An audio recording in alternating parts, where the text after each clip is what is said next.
Obrigado, senhor presidente. Coronel Elcio, boa tarde. O senhor mencionou no início do seu depoimento que tem mais de 40 anos nas Forças Armadas ou Serviço Público como um todo? Mais de 39 anos nas Forças Armadas. Perfeito. O senhor ostenta aí, e merecidamente, o broche dos comandos do Exército, correto? Esse que eu estou utilizando é o das Forças Especiais. O senhor pode referir qual é o lema? Qualquer missão, em qualquer lugar, a qualquer hora, de qualquer maneira. Perfeito. Eu pedi porque as pessoas não conhecem bem a simbologia e é importante conhecer que para ter acesso a esse broche que está ali não é na lojinha do Paraguai aqui que a gente vai comprar. É um curso sério e eu tenho certeza que o senhor foi muito bem orientado. Mas isso, ao mesmo tempo, Coronel Elcio, me coloca numa posição difícil, porque é muito improvável que um cidadão com a sua formação, com a sua qualificação e com o senso de missão que o Exército Brasileiro desenvolve, tenha colocado a sua força em direito, em defesa do brasileiro e não tenha apresentado um resultado adequado. Então, se o senhor recebeu em algum momento a missão de comprar vacinas e de defender a vida dos brasileiros acima de qualquer coisa, essa missão não foi desincumbida corretamente. Nós temos um processo de negociação com a Pfizer que se arrastou por meses, e essa CPI já comprovou que nós poderíamos ter recebido um número significativo de vacinas a mais do que temos hoje. Um número que, por estimativa mais baixa, vai estar na casa dos 50 milhões de doses, algumas estimativas chegam a 130 milhões de doses.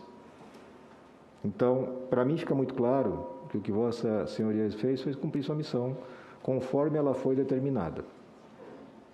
Então, no tocante a estimular protocolo de atendimento precoce, o senhor foi bem. Essa missão foi cumprida exemplarmente. E, efetivamente, quase todo brasileiro recebeu dezenas de vezes orientações no sentido do chamado protocolo precoce. Contratar remédios, sem dúvida nenhuma, isso foi bem exercido. Eu pergunto mais a parte de vacinação, não. A parte de preparação dos nossos médicos, técnicos, enfermeiros, também não. O senhor foi membro titular, presidente da Agência de Desenvolvimento de Atenção Primária à Saúde, correto? Sim, senhor. Essa agência tinha orçamento e a missão de contratar médicos, prover médicos, salários dignos, regras da CLT, para que a gente pudesse avançar no atendimento à saúde pública brasileira, especialmente nesse momento de crise. Foi anunciado, se não estiver enganado, em abril de 2019. O senhor pode me informar se algum médico foi contratado pela agência nessa modalidade? Não, senhor. O senhor pode informar por quê? A diretoria que iria ocupá-la, haviam óbices jurídicos, não havia um concorde da consultoria jurídica do Ministério sobre o processo de nomeação e designação dessa diretoria, e isso aí demandou algum tempo para que fosse solucionado. Quando eu saí do Ministério ainda não estava solucionado, senador. Foram 10 meses e não conseguimos contratar nenhum médico nessa modalidade que respeita o profissional da saúde. Coronel, na negociação com a Pfizer, que se arrastou por muito tempo, era o senhor o tomador de decisão, abaixo na hierarquia do ministro Pazuello, que só chega na negociação em dezembro de 2020, correto? A decisão cabia a ele, mas eu sempre o mantinha atualizado sobre as conversas e as negociações.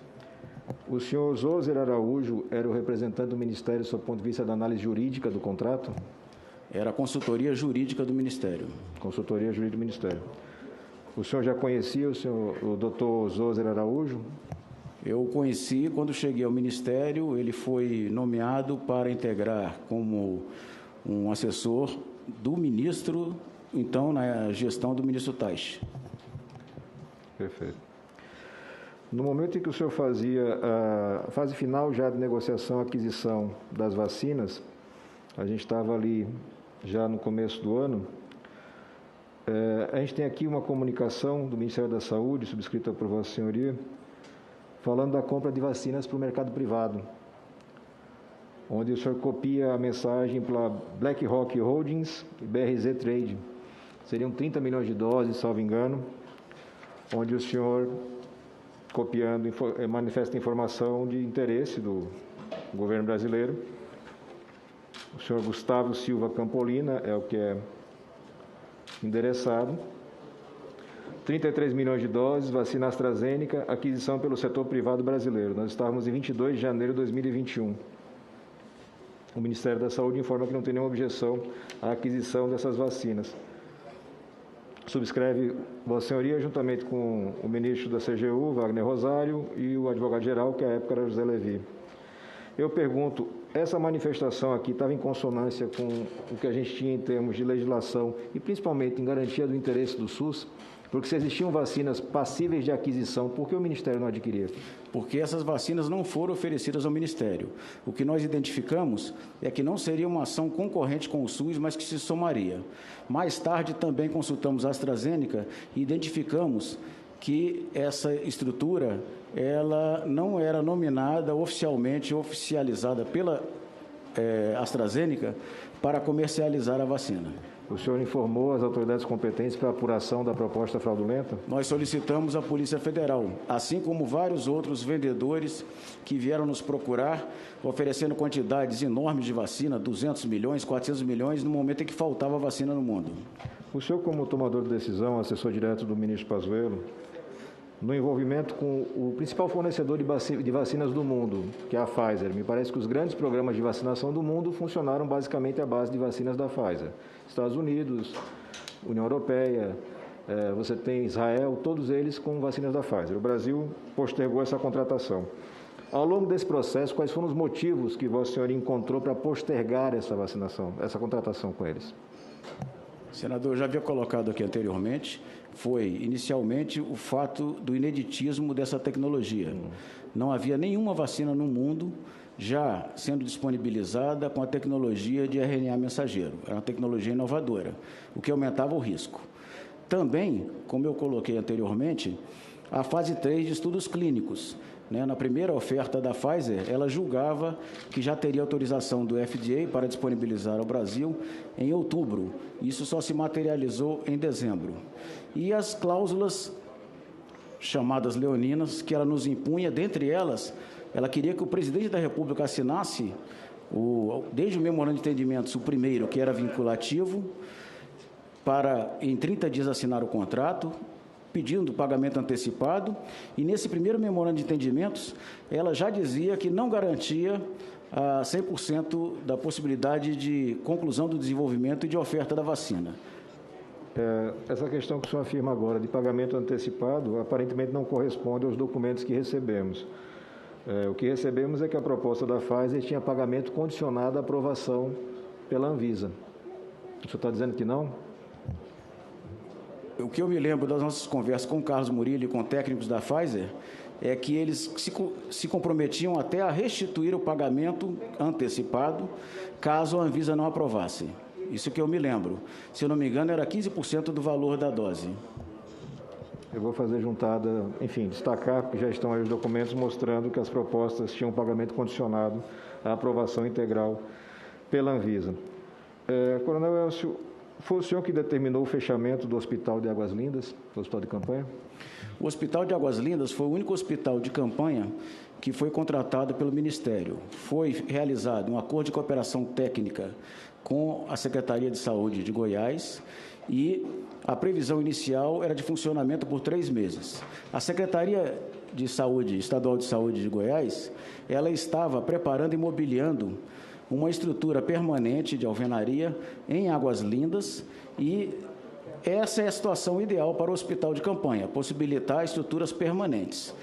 E eles solicitaram a prorrogação desse nosso acordo de cooperação técnica. Ela foi concedida por 30 dias e, em comum acordo, nós encerramos essa cooperação técnica e desativamos o hospital. Nós temos primeiro referi que o ministro Pazuello não sabia do fechamento do hospital e quem tinha determinado, só para deixar registrado novamente. Segundo, nós temos os documentos da Secretaria pedindo a renovação, a prorrogação da manutenção do hospital de campanha, isso foi negado pelo Ministério da Saúde. Eles pediram por 90 dias, se eu não me engano, nós estudamos a situação, dialogamos com eles e concedemos por 30 dias, senador. E o senhor achou que foi adequado 30 dias? Foi em comum acordo com a Secretaria Estadual de Saúde.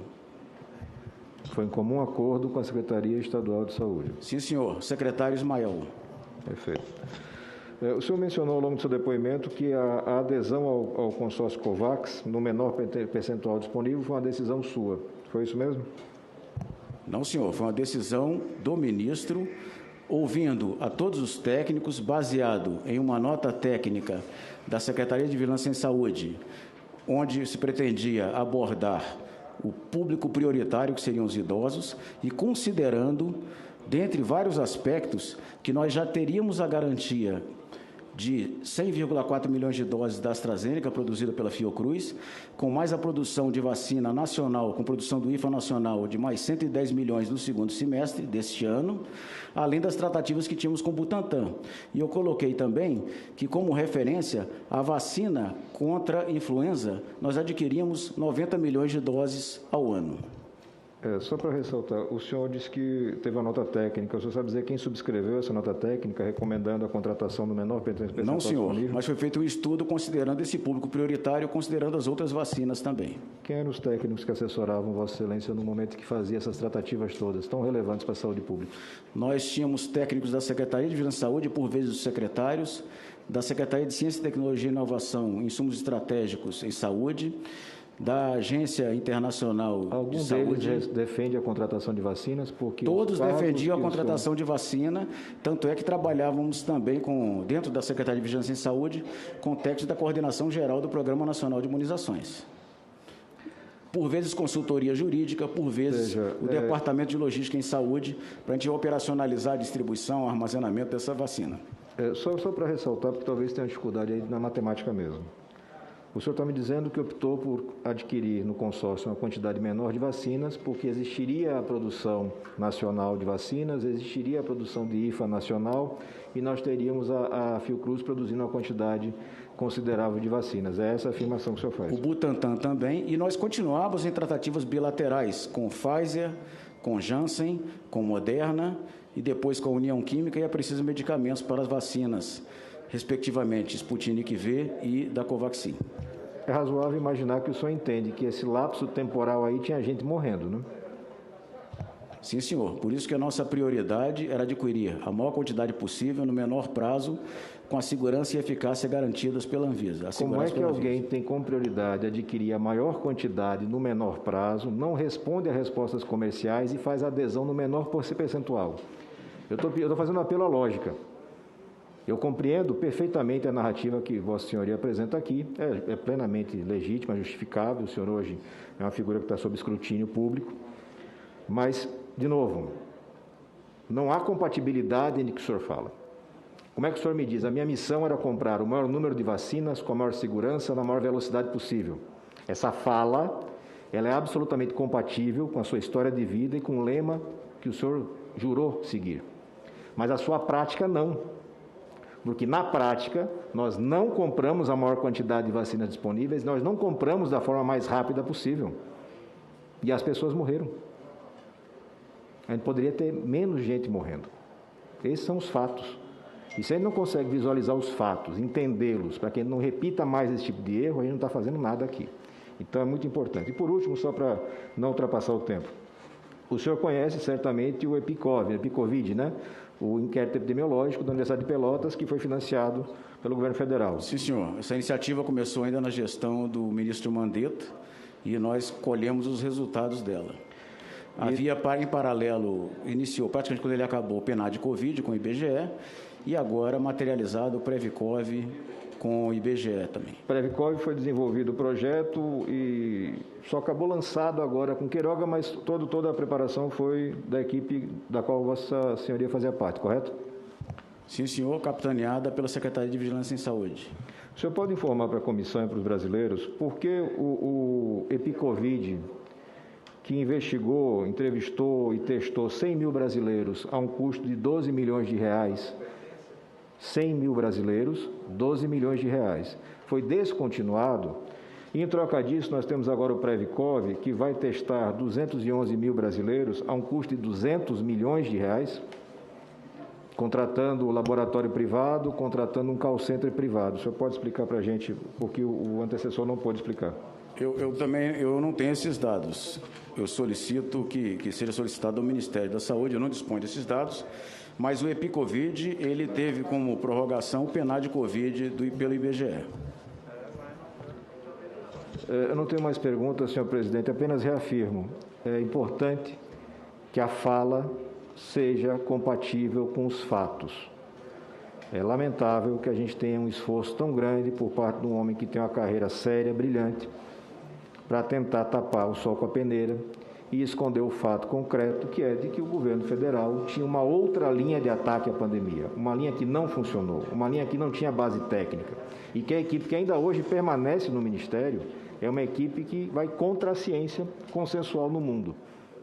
Parte de princípios totalmente equivocados e imagina que o Brasil 15 segundos. É o único país correto e o mundo inteiro está errado. E, evidentemente, isso não é verdade. Uma boa tarde.